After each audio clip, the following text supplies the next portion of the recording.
This recap follows Joe Mitchell, a tough transfer student who wants one quiet senior year, Abby Hanover, a sweet artist trapped in the middle of North Shore High's social battlefield. Joe arrives as a transfer student at North Shore High School. As the daughter of a NASCAR mechanic, Joe has spent years bouncing from one school to another twice a year since she was 10. But now she is at her final stop before she can go to Carnegie Mellon University. Joe is excited. Not for high school, but to settle into one place after the school year is over. But due to her having to change schools often, Joe learned to live like a loner with a seriously sharp defense system. On her first day, Joe's rules for survival are: do not draw attention. Never volunteer in class. Watch your back. Joe observes her surroundings as she parks her scooter in the parking lot, makes her way toward the school. To her, it feels familiar. The town is different because teenagers are the same everywhere. She sorts them into the same categories as the cars she grew up around.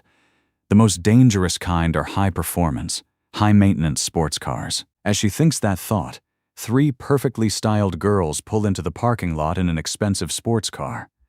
Joe knows that life gets easier if these people like you are in school. If they do not, they make sure to make your life a living hell. These people at North Shore High are called the Plastics. Mondi Weatherly is the ruthless queen bee for the trio. Her followers are Chastity Meyer, who flirts with almost every guy she sees. Hope Plotkin, an extreme, health-obsessed Hope germaphobe. She believes that germs lead to ugliness, ugliness leads to death. Joe's top rule for survival this year is no high school girl drama. No drama at. She wanted to keep her senior year simple, quiet, drama-free. While walking through the hallway, Joe watches as a girl trip drop her notebook into the trash can. Something spills across it and the girl takes it out, worried that she has ruined her sketches. A guy accidentally spills his shake over the unlucky girl. Joe feels sympathetic towards her. The girl asks her how bad she looks now. Joe thinks she could not have looked worse, but that is not what she says. She tells the girl that she looks fine. The girl introduces herself as Abby and informs Joe that she is on the welcome committee and that she would love to show her around. Abby ducks and hides near the trash can that the Plastics do not see her that way. Sensing drama, Joe tells Abby that she can find the main home office on her own. The girl leaves. In the principal's home office, Mr. Duval welcomes Joe to the school. He offers her to try a drama class, but the girl chooses shop class instead. When Joe enters the advanced shop class, she finds the teacher relaxing back in his chair. When he sees her, he directs her to go to the home economics class. Though it sounds sexist, Joe informs the teacher that she is there for his class. The teacher is not too thrilled about that. Joe is paired with a guy named Tyler. Joe sits next to Tyler. The teacher tells them to get started on their birdhouses. Joe asks Tyler why the teacher is in such a bad mood. It is because his team lost the last game. Joe takes a closer look at Tyler. She can't help but find him good-looking. She is drawn in until the guy opens his mouth and gives her the easiest task to do in the project: decorate the birdhouse. That is enough to break Joe's fantasy. She tells him she would rather carve the dovetail joint herself. That impresses Tyler, but not Joe. At lunch, Joe enters the cafeteria and studies the room and identifies the cliques. As the Plastics are heading to their table, Quinn passes them by and praises Mondi's chihuahua, Coco Chanel, who is sitting in her purse. Quinn acts like a superfan of Mondi and the Plastics.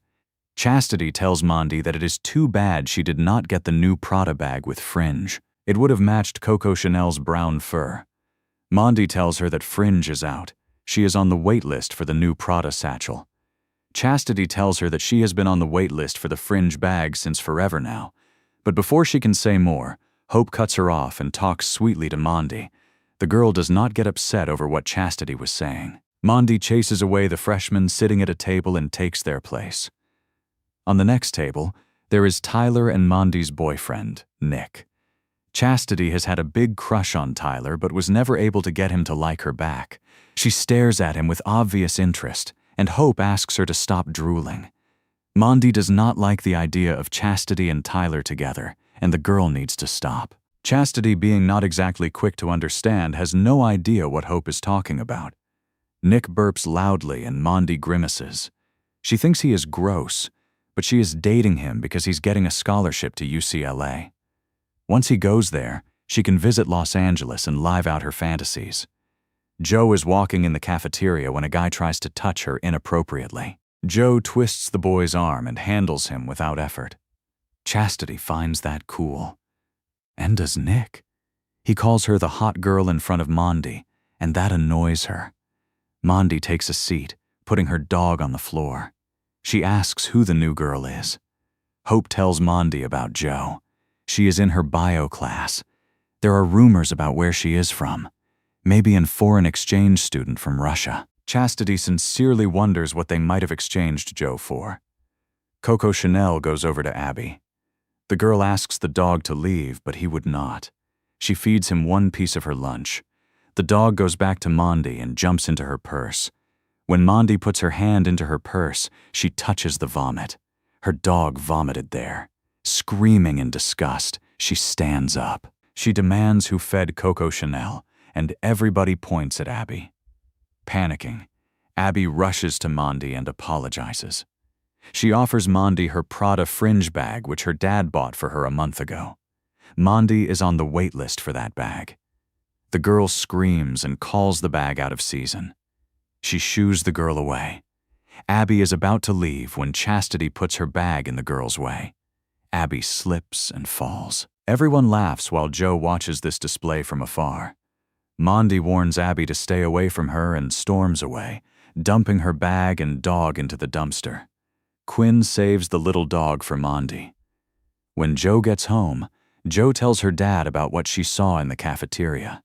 She asks him if her Carnegie Mellon application letter arrived yet.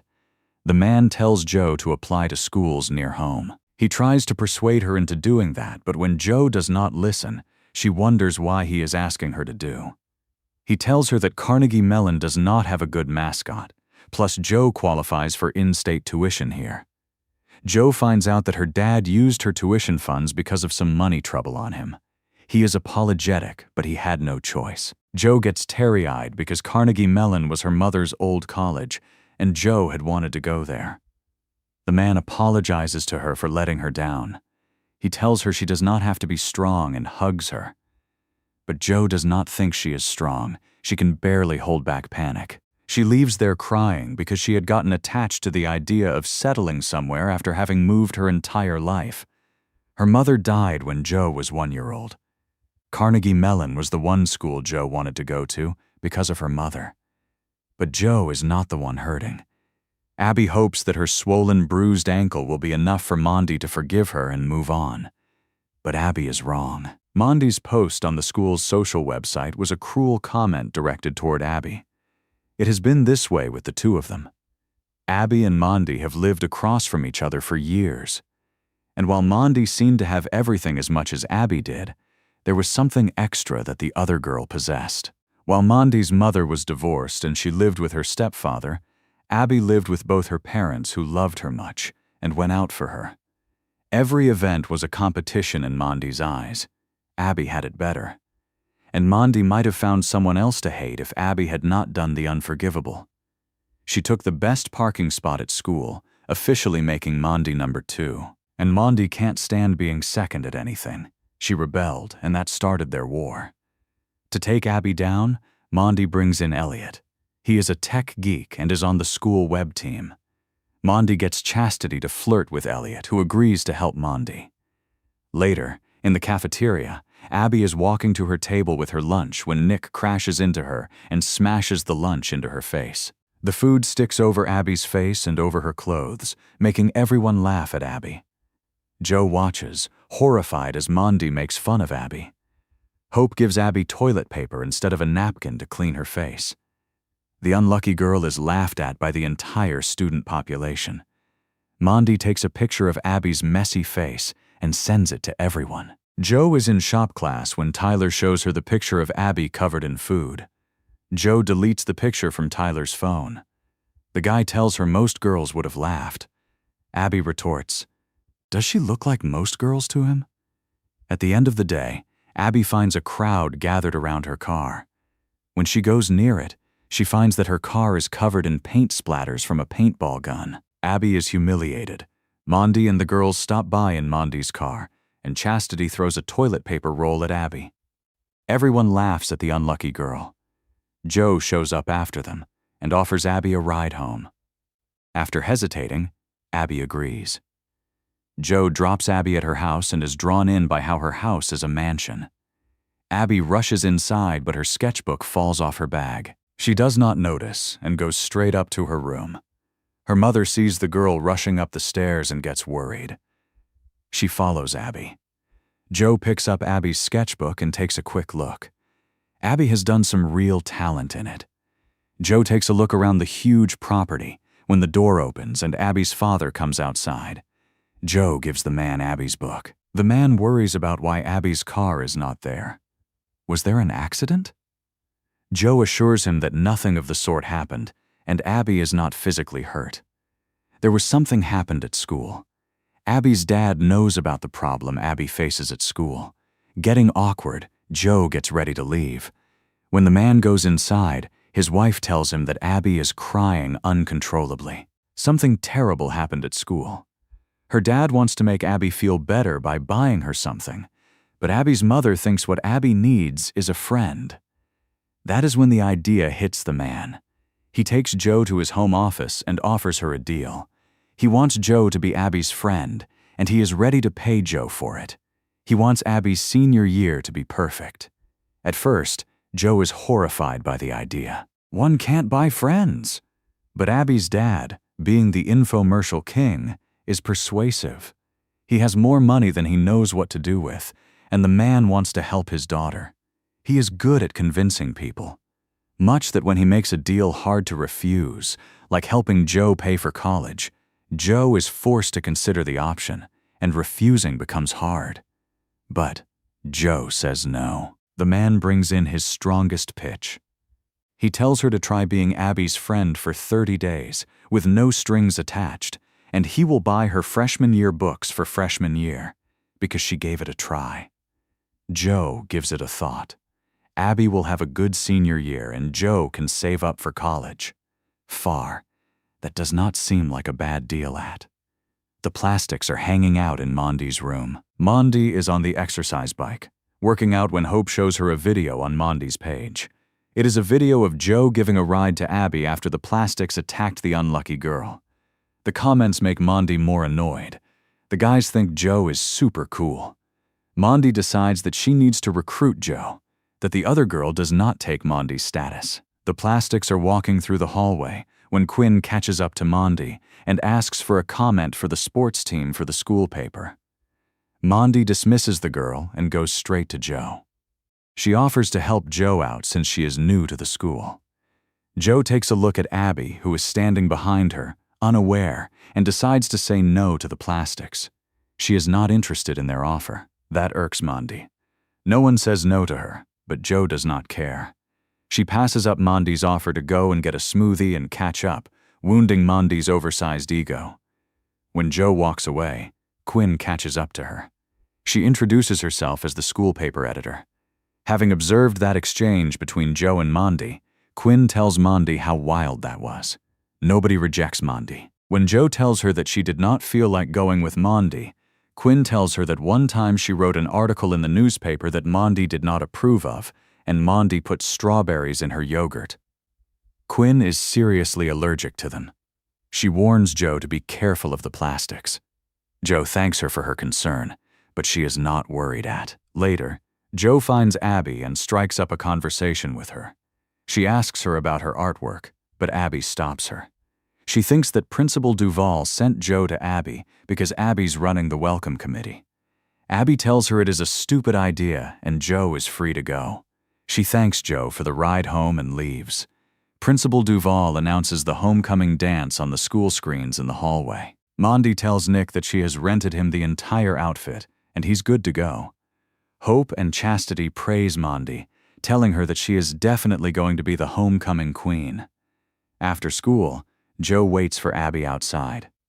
When Abby arrives, Joe asks her where to catch the bus. Abby tells her the bus left. Joe sighs. She tells Abby how she needs to fix her bike to avoid this. She asks Abby if she knows any auto parts shop. Abby tells her it is next to the coffee shop and offers Joe a ride. Joe gladly accepts. Her plan to get close to Abby has officially started. Getting out of the coffee shop, the plastics spot Abby and Joe across the street. Chastity waves at Joe, but when Mondi sees that she is with Abby, she gets annoyed, much that she squeezes the coffee cup in her hand and the whole thing bursts. Soon, Abby drops Joe home. Joe thanks her and invites her into her house. Abby goes inside Joe's room. She sees a photo of Joe's mother and tells Joe that she is. Joe gets a little sad and tells Abby that she was.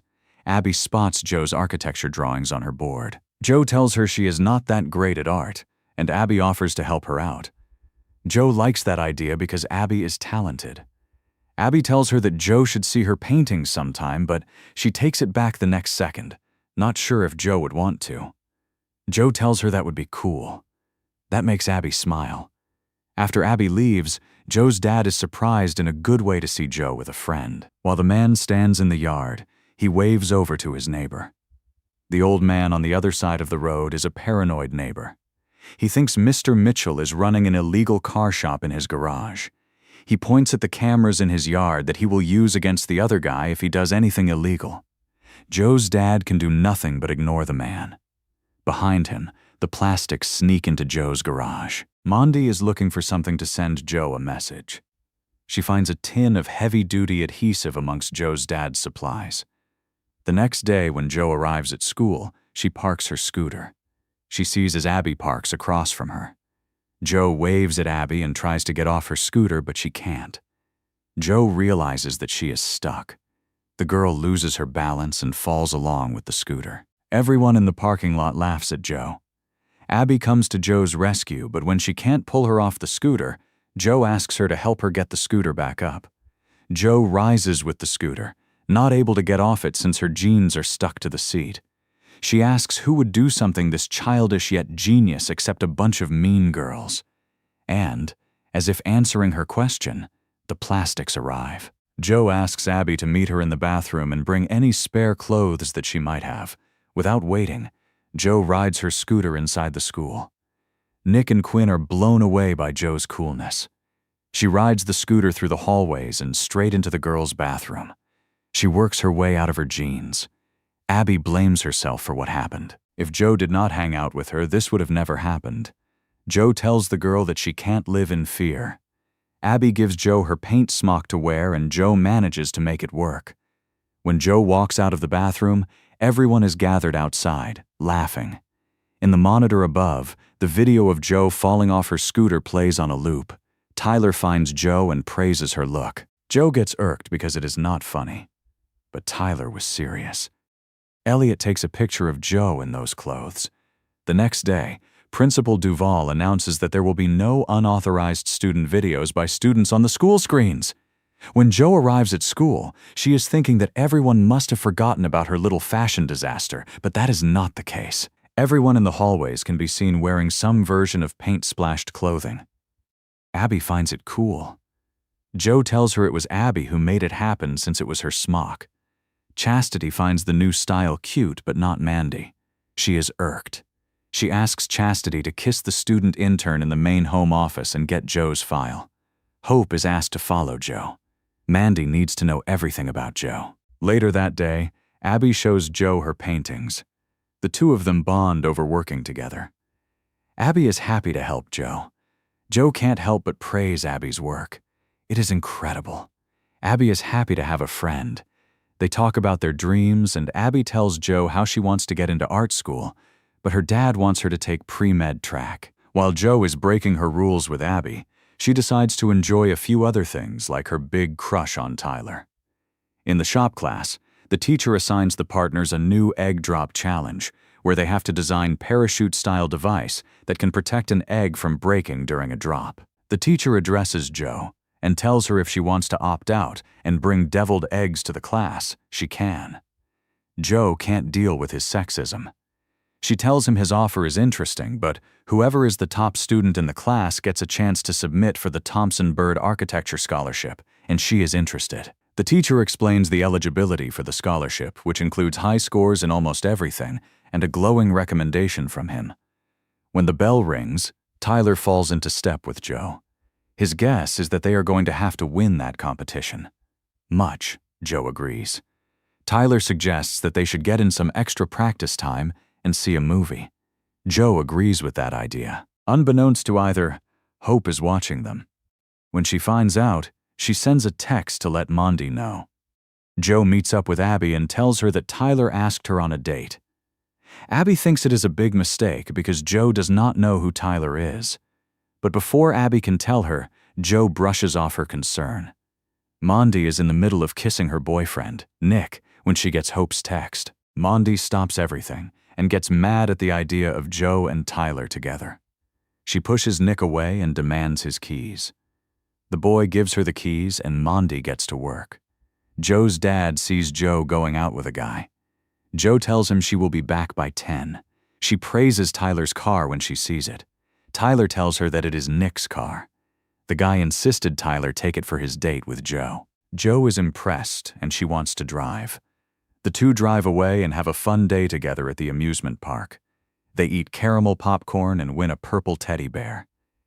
At the end of the day, when they are back in the car, Tyler tells Joe he is impressed by her ability to enjoy the rides without screaming. They get talking, and Tyler wonders how many guys Joe has dated in her life. She has had to change many schools, there might be a few. Joe shies away from answering at first, but tells him that she has never had a boyfriend. Though she is breaking her rules this year. Tyler is surprised to hear that. Joe tells him she has never played spin the bottle, and she has never suffered through 7 minutes in heaven. Nick asks her if she has kissed anyone. Joe leans in to kiss him, but they both are unaware of the tape recorder inside the car.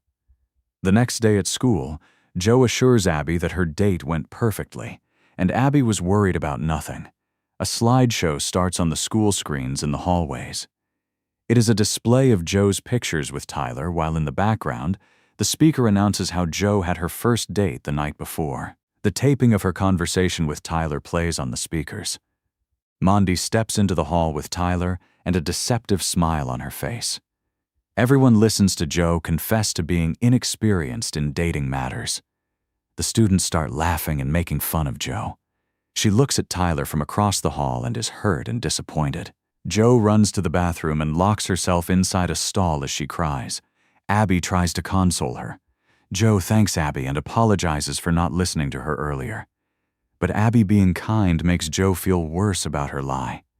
When she gets out of the bathroom, Tyler approaches Joe to explain the truth, but Joe loses her calm. She yells at him and hopes that he stays happy with Mandy. She pushes past him. In the cafeteria, Quinn comes to ask Joe how she is holding up. 3 girls show up at Joe's table and tell her that they commend her decision to wait for the person.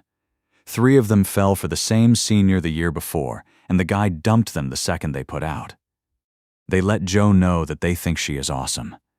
When they are gone, Joe can't help but wonder why Tyler put up with Mondi. Abby tells her that he does not have a choice because they are step-siblings. Joe is shocked. She thought that Mondi and Tyler were an item. Abby is grossed out by that. Quinn tells her that because Mondi and Tyler are siblings, it would have been no trouble for Mondi to bug her date. That is when Joe realizes that Tyler had brought Nick's car to the date. Tyler storms in and pushes Nick, accusing him of bugging the car. Nick and Tyler get into a brawl, while Mondi comfortably enjoys the show. She asks Hope for more information on Joe. Hope tells her about Joe's GPA and her dream college. Abby is walking down the corridor when Elliot approaches her wanting to start a conversation. Abby asks him to leave her alone. Elliot apologizes to her for being clouded by lust and letting Mondi manipulate him into helping her display those videos and make announcements. He got kicked off the web team for abuse of power.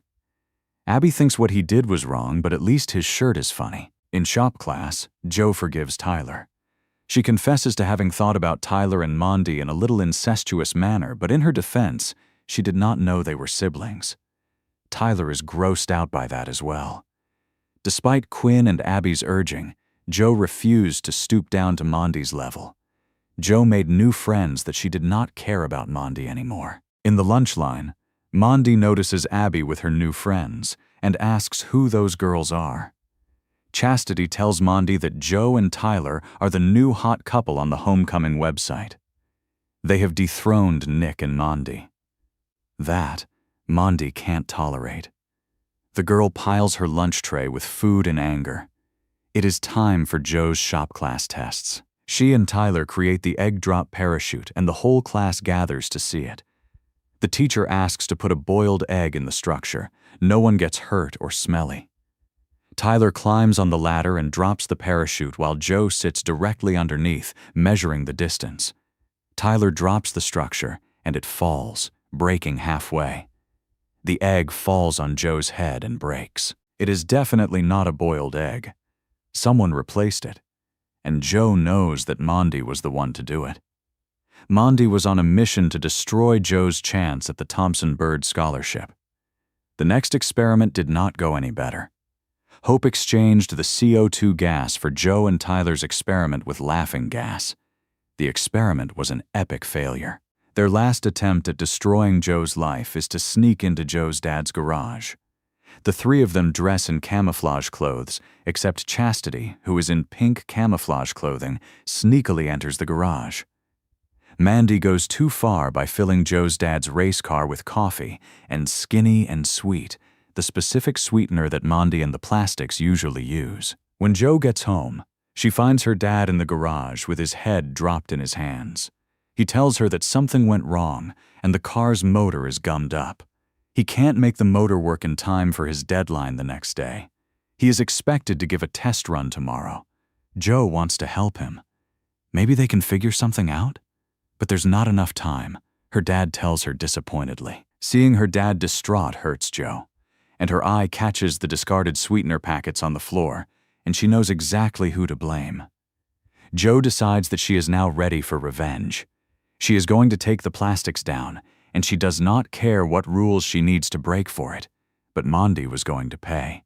She storms into the coffee shop where Mondi is and yells at the girl. How dare she ruin her dad's job? But Mondi is shamelessly unbothered. She does not care at. If there is no job, there will be no income, and Joe will have to leave. Joe warns her that she does not run away that easily. Mondi tells her to get over herself because Joe is a passing phase and Mondi is here for the long game. Joe retorts if the girl is sure about that. She leaves with Abby on her heels. Quinn, who witnesses this confrontation, walks away with Joe. Joe, Abby, and Quinn gather at Abby's house and make a plan to take the Plastics down. Joe tells Abby that she does not have to do this with her. Abby tells her they are best friends and she will do this for Joe. Joe feels guilty about the lie she is keeping from Abby. She is about to confess, but she chickens out at the last moment. She does not want to lose her best friend. Quinn brings the archive papers on the Plastics that the girl can dig up dirt on Mandy. Joe finds an article about Mandy's annual birthday bash. Quinn tells her that Mandy's party is extremely exclusive and everyone wants to be invited. Mandy never allows anybody to throw a party when she does. That intrigues Joe. An idea clicks in her head. Flyers are distributed at the school for Abby's party. At the same time, Mondi is excited about her birthday party. As she gets dressed, Tyler walks into her room. She expects tonight to be perfect. It should be, Tyler says, since it is costing his dad a fortune. Mondi tells him most people would die to be her brother. That is because they do not know what Mondi is like. Mondi thinks she is perfect, awesome, and popular. Tyler corrects her. She is conceited, vain, and vindictive. Mondi feels a little hurt by that. Tyler tells her that high school will end soon, and what will Mondi have left? Joe assures Abby that her party will be a huge hit. Abby's mom asks the girls to get dressed up for the party. When they protest, the lady forces Abby. She has many dresses, and now there is a good reason to wear them. She leads Joe into Abby's massive closet, and the girl is stunned. She gives Abby a green dress to wear, and Abby happily accepts. Quinn tries to get into Mandy's party, but since she has no invitation, the security does not let her. Inside, Mondi descends the stairs, ready to face her guests, but is thrown aback when she finds that the people there are Nick, Hope, and Chastity. Meanwhile, Abby and Joe's party is a big hit. Quinn tells them she heard Monty's party has sushi. Joe tells her that pizza will be there soon. The Plastics get out of the house and look across the street where the party is going on. Mondi can't believe this has happened. While she stands there, the pizza delivery guy shows up. As he takes the boxes toward Abby's house, Mondi is struck with an idea. She asks Hope for ipecac. At the party, Joe tells Abby that Elliot has been staring at her night. Abby watches Elliot from afar as he goofily dances around. Joe pays the pizza delivery guy. Abby is about to eat a slice when Joe smells something funky. She wonders if the pizza guy got the order wrong and goes to check up on him when she sees Hope paying money to the man. Joe instantly knows something is fishy. She stops Abby from eating the pizza and takes it away. Hope informs the Plastics of her mission's success. The three go to the party with a clueless Nick to see it unravel. When they reach there, nothing seems out of order. Nobody is eating the pizza either. Mondi spots Joe and Tyler. Chastity can't understand what Tyler sees in Joe. Mondi warns her to stay away. Her brother is off limits. Nick is searching for food, but he can't find any. Everything is finished. Joe brings him a slice of the spoiled pizza. She goes to Mondi and irks the girl. She tells Mondi off because she was not invited to the party and yet she showed up. Mondi tells her that Joe is not as clever as she thinks. She is using Tyler to get back at her, and Mondi will make sure Tyler knows it. Joe tells her that her love life has nothing to do with Mondi. She instigates Mondi further by taunting her about Nick not being near her on her birthday. Mondi decides to show Joe exactly the kind of love life she has. She storms up to Nick and starts kissing him. But in a matter of seconds, the medicine in the pizza takes effect, and Nick vomits over Mondi. Mondi screams as everyone starts laughing at her. She rushes out of the party. Abby and Joe could not have had a better night than that. As the days go on, Joe, Abby, and Quinn set out to break apart the Plastics. They start calling themselves Anti-Plastic Crew. They bully anyone who bullies other innocent students. Every boy is drawn in by them. But as Joe's forces double, does Mandy's. They both recruit followers left-hand. Joe's plan begins with wanting to break apart the founding members. They start with Chastity. Joe sends an anonymous tip to Principal Duval of Chastity's secret hookup spots. Principal Duval catches Chastity with a bunch of different guys in these different spots. She is brought to the principal's home office and detained. He goes on the video to make an announcement, encouraging everybody to donate for the charity at the homecoming dance. But until Chastity attracts yet another guy, and the principal has to cut his announcement short to deal with out-of-control teenagers.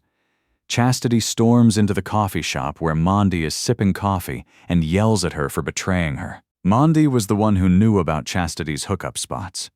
Chastity is upset because now who will do her homework and tell her she is special? To scare Hope away, Joe says goodbye to Mondi's no bodily fluids rule.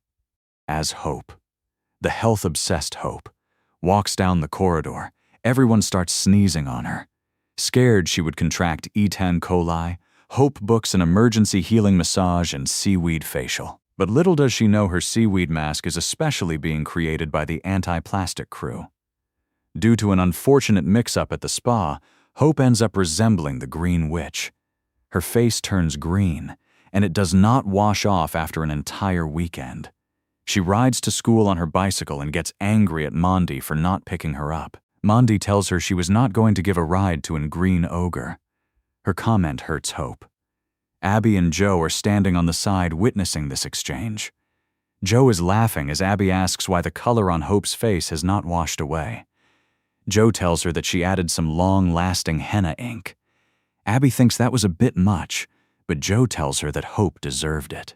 There are banners and posters around the school with Joe's face on it, asking students to vote for her for the homecoming queen. Mondi can't tolerate Joe's rising popularity. Joe and Abby are offering cupcakes to everyone in the hallways. When Mondi sees that Chastity takes one, she gets angry at her and calls her a traitor. Chastity tells Mondi she does not own her. Mondi smashes the cupcake into Chastity's face. The girl tells Mondi that she doesn't like her now, and Mondi lost her vote. Joe congratulates Quinn on a job well done. If it were not for her research and investigation, they would have never been able to break apart the plastics. Quinn has been watching the plastics closely for years, and she had to dig a little deeper. Abby is uncomfortable with the way things are turning out, but she refrains from saying anything. Joe is changed now. She is a trendsetter who wears high heels and mini dresses. She keeps inviting other people to join her group of friends, and neither Abby nor Quinn like that. Quinn tells Abby that at least Mondi knew the importance of exclusivity. Joe lets anyone join her group. When Abby is about to sit at the table in the cafeteria, someone pulls the chair from under her and the girl falls. Joe does not notice it despite being at the same table. Later, when Joe gets home, her dad asks her to give him a hand with the car, but Joe tells him she has to go shopping with Quinn and go for a movie with Tyler. She has her campaign buttons to make. The girl is too busy for him. The next day in school, as Joe makes her way through the corridor holding Tyler's hand, everyone waves to her. It is like everyone knows her and Joe is famous. Tyler is surprised to see that change. She is drinking a soda when she wonders out loud how much sugar is in that drink. Tyler is a little shocked to hear her say that. This is the girl who ate 2 funnel cakes, a hot dog, and a bag of kettle corn on their first date. And she did not wear wild, studded boots. Joe spots Chastity looking at Tyler and she leans in to kiss the guy. Tyler notices Joe's action and backs away. He can't let her use him to make Chastity jealous. Tyler tells her that she is starting to become a lot like Mondi, and that is not the kind of person he wants to date. Joe scowls at him. She is nothing like Mondi. Tyler tells her that she is running for homecoming queen, humiliating people, using their secrets against them, and dressing up like she is on the cover of Rolling Stone, which could be attractive if it was not for the benefit of others. Tyler wonders what happened to the girl he met in shop class. Joe is speechless. She has nothing to say to him and lets Tyler walk away. When Joe gets home, she has a big letter awaiting. She got accepted into Carnegie Mellon University. Her dad is happy that she received the acceptance. She got into a prestigious college, and she should feel happy about it. But Joe does not. He feels bad about losing her tuition funds. He asks her about the scholarship that could fund her tuition, and that's when Joe realizes how far gone she is. The posing and scheming got in her way, and Joe can't remember what her grade in shop class is. Joe's dad gives him an envelope that Abby's dad dropped for her. When Joe looks inside, she sees a wad of money for her freshman year books and a big fat check for her tuition. He tells her that to win the race, you have to be in the race. But it gets her thinking, what if she wants to quit the race because she doesn't think she deserves to win it? Joe drives up to Abby's house and sees her father outside. Mondi is jogging in the area when she spots Joe and decides to listen in on her conversation. Joe returns the money that he gave her. Abby's dad tells her that the money is for Joe, and she should keep it. Hiring her to be Abby's friend was the best money he has spent. Mondi hears this and her jaw drops. Joe tells the man that she can't accept his money. But as she leaves, the man tells her he will send the money back to her. The next day, when Joe walks into the school, everyone stares at her differently, like she has betrayed them. Abby comes crying to her, yelling. She waves the school paper in Joe's face and asks if her dad paid Joe to be friends with Abby. Joe is shocked to be confronted like that, but hurt because she did not want to hurt Abby. Abby tells her that Quinn got her big story, and she quoted Mandy as a witness. Quinn shows up there. Joe demands why Quinn printed it on the paper. Joe was going to tell Abby the truth anyway. Quinn tells Joe to face the truth. The plastics are the originals who never have to pay anyone to be their friend. Joe yells at Quinn because she sold out her friends for free. Abby retorts it is exactly the way Joe sold her out. She trusted Joe much. Abby is in tears and is Joe. But Joe has no words to say to the other girl. Abby storms out of there, wishing she had never met Joe. Joe looks around and sees Tyler looking at her with similar disappointment and hurt. Everyone leaves Joe alone in the hallway. She cries as she stares at the news article. The Plastics and Quinn sit together for a coffee and discussion. Quinn tells Mondi that she voted for her to be the homecoming queen. Hope tells her that Joe is in the running for the title and it is too late to change the votes now. Quinn suggests that Joe will not be eligible for the contest if she is somehow kicked out, and that gives Mondi a malicious idea. She tricks Nick into stealing the charity money for the homecoming dance. Nick is under the impression that this is part of a senior prank. Nick wonders why they are not keeping the money instead and to shut him up. Mondi kisses him. When she leans forward, her shirt lifts a little and a pink butterfly tattoo is visible on her lower back. The next day, the principal announces that the funds for the homecoming dance charity have been stolen. He is certain that due to the reckless disrespect of the school property, that is, a drawing on Mr. Duval's portrait, the money was stolen by a student. Until the money is returned, the dance will be canceled. The entire school erupts in roars and angry shouts. Everyone but Mondi. She scribbles in her diary that Joe Mitchell stole the money and that her house should be checked. Mr. Duval calls Joe into his home office after receiving an anonymous tip about her stealing the money. Joe denies the accusation. She would never do that. But the policeman found the money in the shed at Joe's house. Her dad was shocked when he saw that.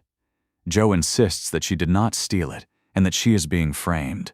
She tells him that it was Mandy who did it. The man agrees that Mondi is the evil incarnate, but unless Joe can prove it, Joe is kicked out. The principal will have to report this matter to Carnegie Mellon, and they may rescind Joe's admission. Life could not get worse than this. Joe storms out of there. The entire school is talking about Joe, and the plastics are fueling the fire. Joe storms up to Mandy and is about to punch her, but the principal stops her in time. There is a public showdown where Joe accuses Mandy of framing her. She is sick of the mind games and backstabbing. She challenges Mandy to settle their feud like men instead of like typical behind-the-scenes scheming as they had been doing this whole time. She challenges Mandy to a football game. Mandy denies it. She does not do sports. Joe goads Mondi. She tells her that the way she will become queen is by default and not because she beat anyone. That is a good enough reason for Mondi to accept Joe's challenge. Mondi tells her to be prepared to lose since she is a team of one. That is when Joe realizes that she no longer has any friends. As she looks around the crowded hallway, not one person meets her eye. Not Abby.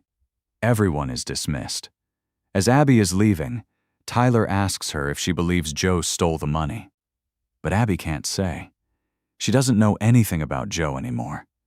One day, Tyler heads over to Abby's house to give a letter that ended up in their mailbox instead. He hands it to Abby's dad. The man asks Tyler if he is Joe's boyfriend. Her ex-boyfriend, Tyler, corrects him. Mr. Hanover wants to give Joe the money back. Tyler realizes that Joe returned the money, and he feels happy to find that out. That means there is hope for her.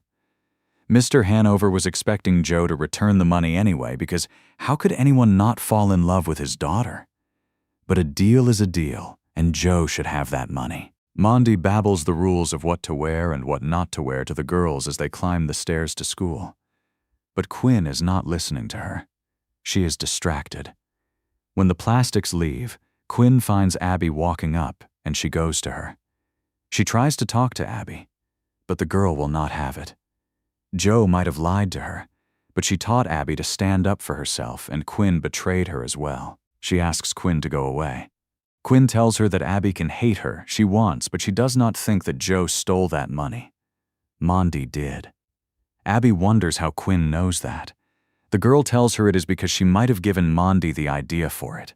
Quinn tells Abby how Joe spent a lot of time sending out college applications for Abby, and she put together a portfolio for the girl. Quinn earnestly wishes that Abby can get into art school. Joe is working on a design when her dad comes to sit next to her.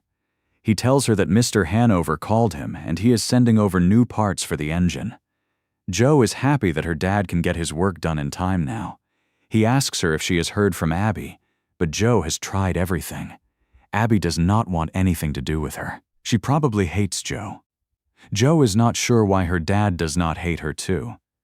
The man tells her that he is not proud of what she did, but he knows that Joe cares about Abby, and that she is certainly not a thief. Joe is relieved that at least someone believes her. And they arrive. Her friends who believe her stand in her yard. There is Tyler and Abby and 3 other girls. Tyler tells her that they have not forgiven Joe. yet, but they can't let Joe take the fall for Mondi. Joe gets emotional. She knew Mondi had set her up, and now her friends have come to rescue her. She does not think she deserves them. She gets teary-eyed. Abby hugs her friend and forgives her. Abby tells Joe that they need to prepare for the game now. Tyler knows how to prove Joe's innocence as well. He points to the cameras across the street outside the old man's house. Elliot, the web tech geek, works to hack into the security camera across the street from Joe's house. Elliot assures Abby and Joe that he can get the work done and find the footage of Mondi planting the evidence. But he wants something in return. Abby knew the guy would not have done it for free. Joe asks him what he wants, and Elliot asks for a date with Abby and to take her dancing with him. Abby's smile is enough confirmation for him. He wishes Joe good luck for her match against Mondi. He says that they have a little pool going on and Mondi is winning. Joe finds out that Mondi has been able to recruit the roughest of the girls by buying them out with expensive things. Both teams get to work, planning, plotting, and preparing to win the match in any way possible. On the day of the match, Abby's parents are excited. But Abby can't help feeling the nervous jitters. When her parents leave the locker room after wishing the team luck, Principal Duval enters. They wonder what the man is doing in school on a weekend. He tells them that he tried to turn blind eye to this, but he could not. He informs them that Mondi's team is filing a lawsuit against them because the game in the park is being held on school grounds, and since Joe is no longer a student at the school, she is not allowed on the school property.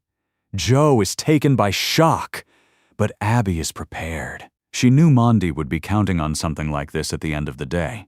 Abby came prepared. She did some research and found out that they will technically not be on the school grounds during the match. But she secured a permit for Joe to be able to play the match. When is settled, the match begins. The coach recites the rules and tosses the coin. Mondi's team wins the toss and decides to receive the ball. When it is time to shake hands before the match, both teams turn away and leave.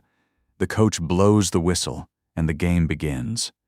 For a long time, the Plastics are in the lead, and Joe's team is getting defeated badly. Elliot is hacking and trying to get the footage of Mondi framing Joe. Joe huddles up with her team, and they decide to go out.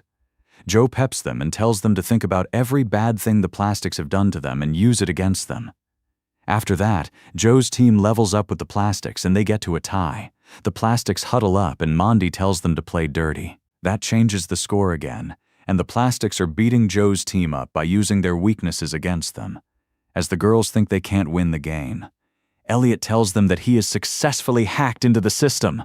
A second later, everyone's phone rings. Principal Duval sees the video of a girl with a pink butterfly tattoo kissing Nick and Nick getting out of a car and putting the stolen charity money inside Joe's yard. Mondi and Joe come face to face. Mondi takes the ball from her teammates and decides to beat Joe on her own. When Nick sees the video of him circulating the internet, he tries to run away. But the security catches him. He tries to tell them that it was Mondi's idea. When Mondi sees this, she runs with the ball to score a touchdown, but Joe catches up to her and covers her with her body. The ball drops from Mondi's hand and almost touches the line. Abby runs towards it, picks it up, and scores a touchdown. Everyone breaks out in applause. Joe keeps Mondi down on the ground. When Principal Duval gets there, she lifts Mandy's shirt a little, and the man matches the tattoo in the video to Mandy's tattoo. Mandy insists that it is not her, but no one believes her now. She is handcuffed, and while she resists the entire time, Mandy is taken away by the police. Principal Duval apologizes to Joe and reinstates her. He promises to sort things out for her with the college. At the homecoming dance, everyone is happy and enjoying themselves. Abby came with Elliot, and Tyler and Joe have gotten back together. Now Joe is up for getting the whole high school experience. Principal Duval gets on the stage and asks everyone to stop dancing. He tells them that they raised a lot of money for the charity, but when he sees how disinterested everyone looks, he gets to the main announcement of the king and queen. The homecoming king is Elliot Gold! Joe wonders if there is nothing Elliot can't rig. The homecoming queen is announced next, and it is Abby Hanover. Abby is excited. She hugs Joe. She has never won anything. Everyone applauses and cheers for Abby. As she gets on the stage, Mondi runs towards Abby, screaming and reaching for the crown that is about to be placed on Abby's head. Nick grabs Mondi and takes her away. She is not allowed on school grounds. After the crown is placed on Abby's head, the king and queen share their first dance. Soon, everybody joins in. Tyler tells Joe he has a feeling Elliot was not the one who rigged the votes. Joe tells him she is not queen material anyway. Sometimes it is not about winning a race, but being a part of it. She looks at Tyler and holds him. She tells him that she has got enough. Smiling, the two of them lean in and kiss. But not everyone lives happily after. Mondi and Nick end up getting community service instead of being in jail. And since Mondi's mom donates a new library to North Shore High, Principal Duval eventually lets Mondi graduate, but she never regains her status. Instead, Quinn becomes the new Mondi, but with a few improvements. Chastity, true to her name, starts to practice abstinence, and Hope overcomes her fear of public fountains to catch swine flu. But she swears to get better. Tyler gets into a college close to Carnegie Mellon, which Joe gets into, thanks to Mr. Hanover and his impressive sales skills. He sold Joe's shop-class birdhouse and got her a great deal for it. Now she can afford her tuition. He compromised on letting Abby study art long as she does it at a top college. And Abby, too, gets into Carnegie Mellon. Everything turns out well in the end. In the end, the story plays like a high school revenge comedy about status, loyalty, friendship, and learning that winning is not the same thing as becoming the person you want to be.